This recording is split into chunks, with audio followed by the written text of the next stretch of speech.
But I only had her on for 2 minutes, and people were like, what? 2 minutes, 2 or 2.5? You've got to have her back on. So you're back.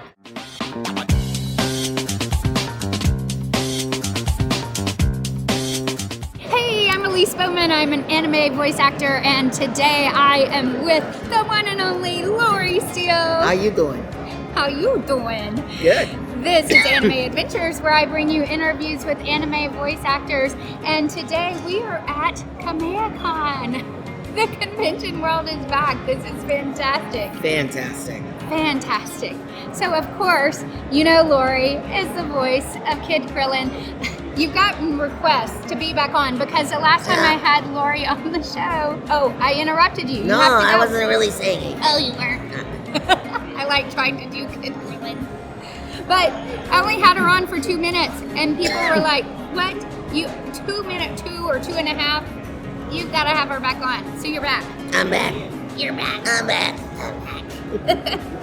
I never thought Krillin would last this long, but I'm glad that he did. Oh my goodness. Yeah, I bet you had no idea. No idea. I mean, that was 1997, I think, when I Oh, was it really? Yeah, I think it was when I auditioned for that.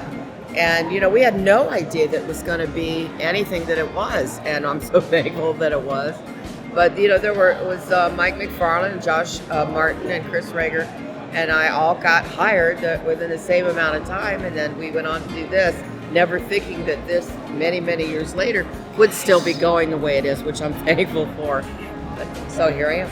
Yeah, that is crazy, 1997. I guess I hadn't thought, I knew it had been going on that long, but you don't, when you really think about that, that is major. Okay, let's hear him one more time. All right. Kamehameha! I love that so much. So silly. So silly. So silly.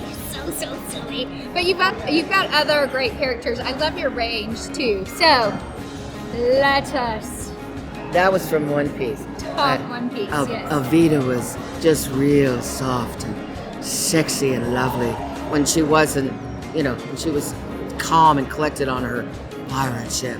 And then when she wasn't, she was mean and ugly.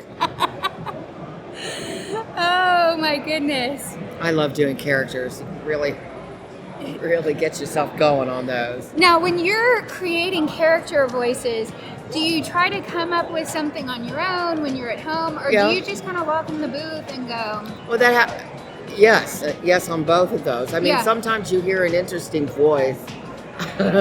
I was talking to Capital One the other day, and the guy was saying, "Thank you for calling Capital One." I thought, what in the... Do I have some kind of vampire on the other end of the phone? Thank you. So sometimes you hear it, and then other times it comes out of your head.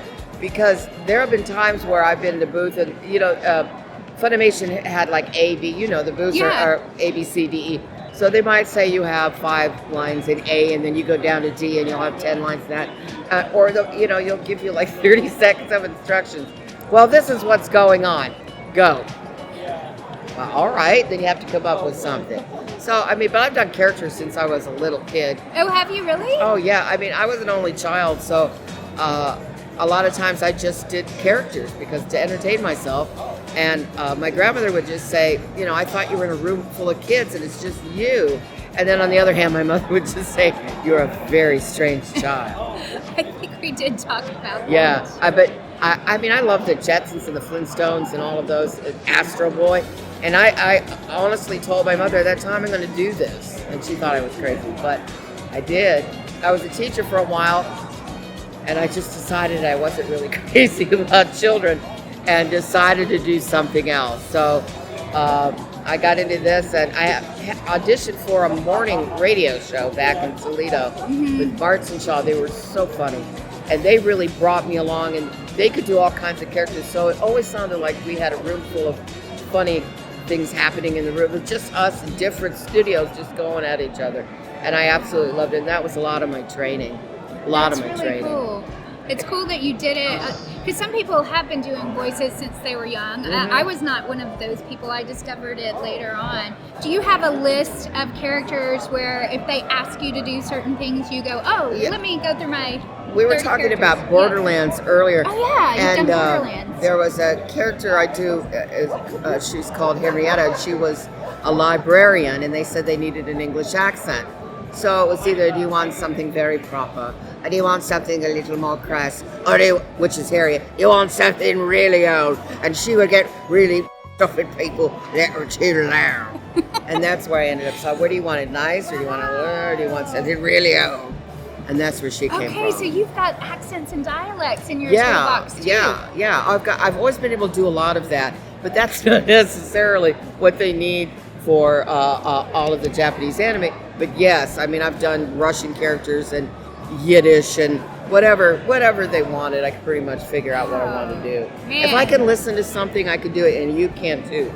You just have to be a good listener. Close your eyes and just listen to what people are doing. And that's very encouraging. I'm glad that you shared that, because I'm sure people ask you, like, if I wanted to get started in voiceover, what do I do? So what other words of advice or words of encouragement do you have if somebody's going, okay, I want to do this, like I want to get started? Because you did go from being, like you said, being a teacher to doing this. So what would you share with people? Please, if you want to do it, do it. Don't just do it in your bedroom or your closet, and we know you do that, or talking into your airbrush.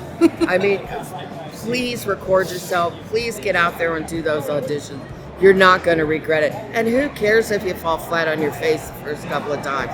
We've all done that. We all have. And I've told directors or producers, whoever was working with me, if it's, you look at me and you say, that, do it again. So. Yeah, we all start somewhere. I was an accountant. Really? Yes. You're an accountant. I was an accountant. Not usually the transition to go from accounting to acting, but I didn't want to live with regret and go, because I was interested in acting, and I didn't want to go, oh gosh, what if I would have tried? And what if something would have happened? So I pursued it, and I was willing to fail. And I did fail so many times, but then eventually I had little bits of success that gave me enough encouragement to keep going. Yes. And I'm guessing your path was similar. Yes. But as an actor, you still have to face rejection because you audition all the time. And you can't let it work. Water over duck's back. Yeah. If you don't get, who cares? All right, move on to the next thing. Yeah. You can't say what if, oh my God, I should have. No, what if, should have, could have, forget it. Just move on and you'll be good. Yeah, so keep at it if you are doing that. Well, hey, I'm glad that our interview lasted longer than 2 to 2.5 minutes this time. It is so good to see you again. Thank you. Think the last time I saw you was at Kamehameha. Yeah. And then, we know what happened. No, we won't talk about So that. glad this is back. Yes, okay, let's say bye in Kid Krillin's voice. Bye. See you later. Bye. See you later. Oh, that's so awesome. Okay, bye. Thanks for watching. Bye.